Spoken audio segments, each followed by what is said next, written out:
បាទសូមស្វាគមន៍ក៏ដូចជាសួស្តីបាទទៅកាន់ពុកម៉ែបងប្អូនទាំងអស់គ្នាបាទស្វាគមន៍មកកាន់ Channel បាទរបស់បងម្ដងទៀតហើយសម្រាប់ថ្ងៃនេះគឺខាងបងក៏បានធ្វើនៅជាតម្រុយឆ្នោតល្អលេខច្បាស់ដើម្បីចែកជូនឲ្យអ៊ំប៊ូមីងដើម្បីយកទៅលេងផ្សងសំណាងចាក់ដើម្បីបានហេងបានលៀបទៀតហើយណាបាទហើយអ៊ំប៊ូមីងពុកម៉ែបងប្អូនដែលកំពុងតែទស្សនាការ live ផ្ទាល់ក៏ដូចជាវីដេអូមួយនេះបាទកុំភ្លេចជួយចុចរូបសញ្ញាមេដៃសញ្ញាកណ្ដឹងចុច like ចុច share បងប្អូនម្នាក់មួយបាទចុចសញ្ញាជាវសញ្ញាកណ្ដឹងឲ្យបងប្អូនម្នាក់មួយទាំងអស់គ្នាផងដែរបើសិនជាស្រឡាញ់ការធ្វើតម្រុយឆ្នោតយួនរបស់បងប្អូនជាប្រចាំថ្ងៃផងដែរបាទហើយនេះជាតម្រុយឆ្នោតយួនដែលបងប្អូនធ្វើឡើងចែកជូនឲ្យ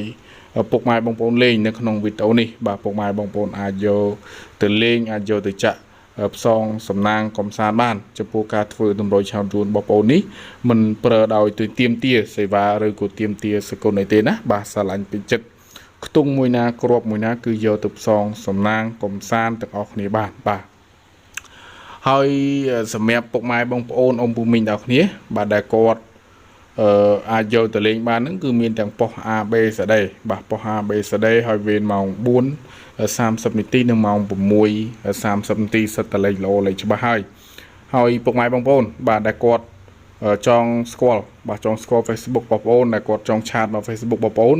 អញ្ចឹងគឺបងប្អូនបង្ហាញ Facebook បងប្អូនបន្តិចសម្រាប់ពុកម៉ែបងប្អូនដែលគាត់ចង់ឆាតមកគឺមានឈ្មោះថាថៅកែលក់លេខឬក៏តាក់ទងមកលេខ SAP 0889386634ណាបាទខាងបងប្អូនមានលេខតូចមកគ្រាប់ល្អខ្លាំងច្បាស់ខ្លាំងពុកម៉ែបងប្អូនអាចឆាតមកយកលេខបានណាបាទអាចយកមកលេខអាចឆាតមកតាម Facebook ហើយឬក៏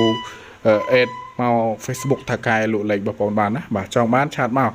ហើយវីដេអូនេះក៏មានច្រើនដែរជូនពរឲ្យហេងហើយនឹងចូលចំដល់គ្នាណាបាទសូមអរគុណសូម